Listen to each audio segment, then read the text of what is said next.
I wish you a very warm morning. So students, I am your social science teacher.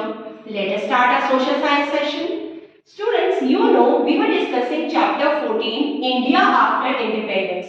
And today's topic will be framing of constitution. You can come on page number 129. So students, on page 129, you can see the topic at the bottom, Dr. Ambedkar's contribution to the framing of Constitution of India. So the very first concept will be framing of Constitution. Let us understand. In framing the Constitution of India, many people played an important role, but the most important role was played by Dr. B.R. Ambedkar. So in framing the Constitution of India, students, many personalities had a very important role. But in these important role, the most important role was of Dr. B.R. Ambedkar. He acted as the chairman of the drafting committee. The committee which was drafting the constitution, in that committee Dr. B.R. Ambedkar was the chairman. In one of the speeches in the Constituent Assembly, he once said, in politics we will have equality and in social and economic life we will have inequality. So he shared his own personal view. So one time he basically shared his personal view in one of the speeches. He told that in politics we are having equality, but when we talk about the social life, when we talk about economically, at that particular point of time we are not having the equality. Dr. Ambedkar said, according to Dr. Ambedkar, only political democracy has no meaning until and unless it is accompanied by social and economic democracy. Giving the right to vote would not automatically lead to the removal of deep-rooted inequality like the difference between the rich and the poor or between the upper and the lower caste. The right to vote would no doubt establish political equality, but inequality in social and economic life would still be present. So as he said in one of the speech that it is not important that only we should have political equality or political equality will ensure that we will get social and economic equality. He said it is not necessary. It is very important to have political equality also plus social and economic equality also. Both three of these equalities together are important. And he also said that politically we are saying everybody, we are giving right to vote to everyone. But at that particular point of time we are doing discrimination between the rich and the poor.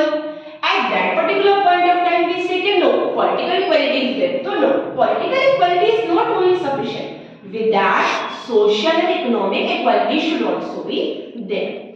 That is why special arrangements will be made for the poor as well as for the uplift of the lower caste, men the health. That is why Dr. B.R. Ambedkar emphasized that basically the backward classes, you can say, or those sections of the society which are considered backward by the people. I am not saying they are considered backward by the society or they are the weaker section of the society. These weaker section of the society should be promoted, should get an upliftment. The best example can be, the best help can be reservation. Reservation basically means when we reserve some percentage of seats for them. In that case, they will get the benefit of, they will basically get upliftment. Along with the general category, when these people will also get the opportunity to perform better, they will also get the upliftment in the society. Next concept that we will study was the problem of national language. Next concept, problem of national language. Let us understand the concept.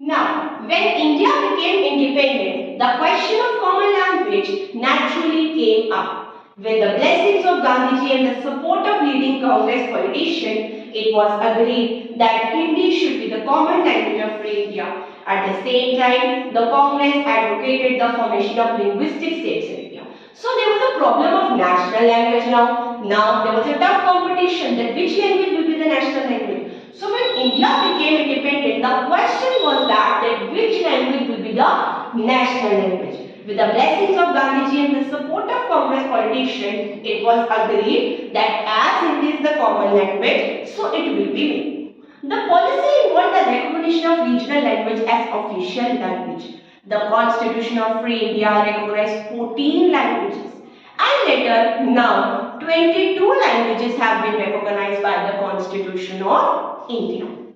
Hindi is our official language and English is the associate official language. Let us go to the next concept where it is talking about reasons why English continued to be used in India after independence. So, continue of English language. Continue of English language. Let us see that. So, in the federal setup of India, with the various states using their regional languages, a common language was also an absolute necessity. The Constitution of India has ordained Hindi in the Devanagari script as the common language for all India. There was, however, agitation in the southern state against Hindi. As all the peoples used to speak in Hindi, students, that is why it was very obvious that Hindi will be the language. But a lot many people in the southern states which were not comfortable with this language, they did not wanted the continue of Hindi as the national language. They were comfortable with English, so they did agitation. They were against that Hindi should not be made as a national language because they were not very comfortable with it. They were comfortable with English language. Next, students, we will go to the 5-year plan concept. 5-year plan. Now, what is this 5-year plan? Let us see.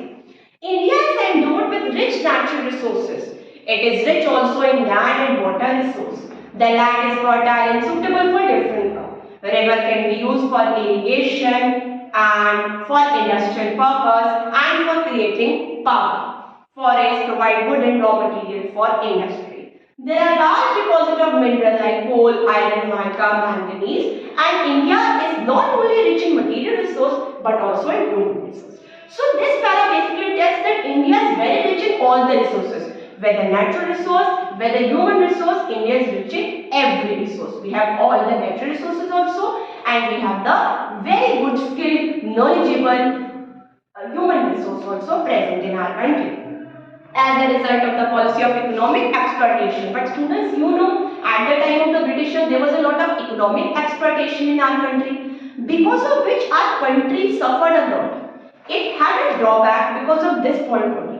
Independence posed a challenge to put an end to poverty, ignorance, disease and inequality, so as to build a new social order. Without economic freedom, the political freedom has no meaning. Systematic plan was necessary to remove poverty, unemployment, illiteracy. So the need of 5-year plan after independence, this was the major need. This was the important need. Why? Because according to this plan only, the government will take efforts to stop the poverty, to deal with employment, to deal with the unemployment problems, and all these problems will be tackled, will be dealt when 5-year plan will be there. This plan will guide how all the problems will get solved out. Next, we have also received crore of rupees as foreign aid loan. We have completed 12 5-year plan, and only because of this 5-year plan policies only, students. Today, you know, we have completed the 12th 5-year plan also, and 16th 5-year plan also. One correction. 12th we have done, 13th is going on, and planning was stopped thereafter, and the planning commission was also renamed as Niti Aayog. Then, students, planning commission, which tells how this 5-year plan will be implemented, that has been renamed as Niti Aayog. That is Niti Aayog.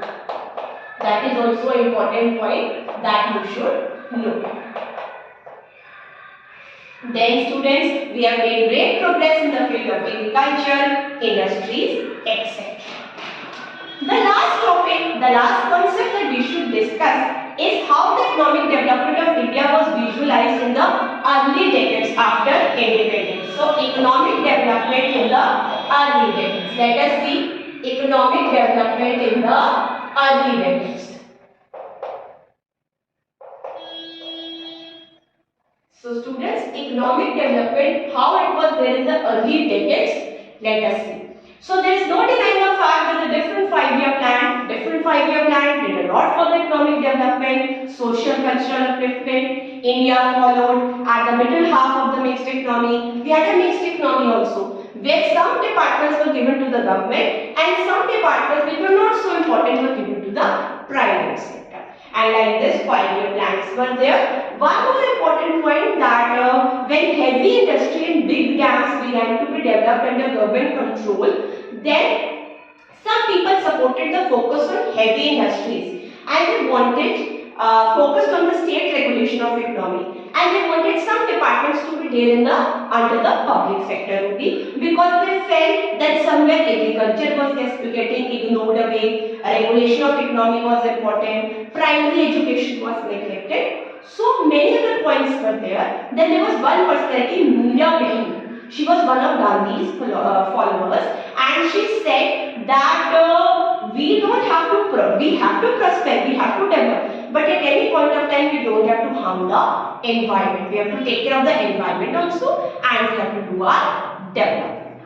So this was about today's class, where we have discussed which points? We have discussed the framing of constitution, Dr. B.R. Ambedkar effort for framing the constitution, national language, which language should be the national language, the problem related to that, continue of English, why people wanted the continue of English language. Then we have discussed the 5-year plans, and we have discussed how the economic development was in the early decade and mixed economy. So I hope students have got conceptual clarity. Now your homework will be to write the challenges which are facing the Indian democracy. This will be your home task. You have to write the challenges facing the Indian democracy. I hope you have got the conceptual clarity. Thank you students. Have a good day.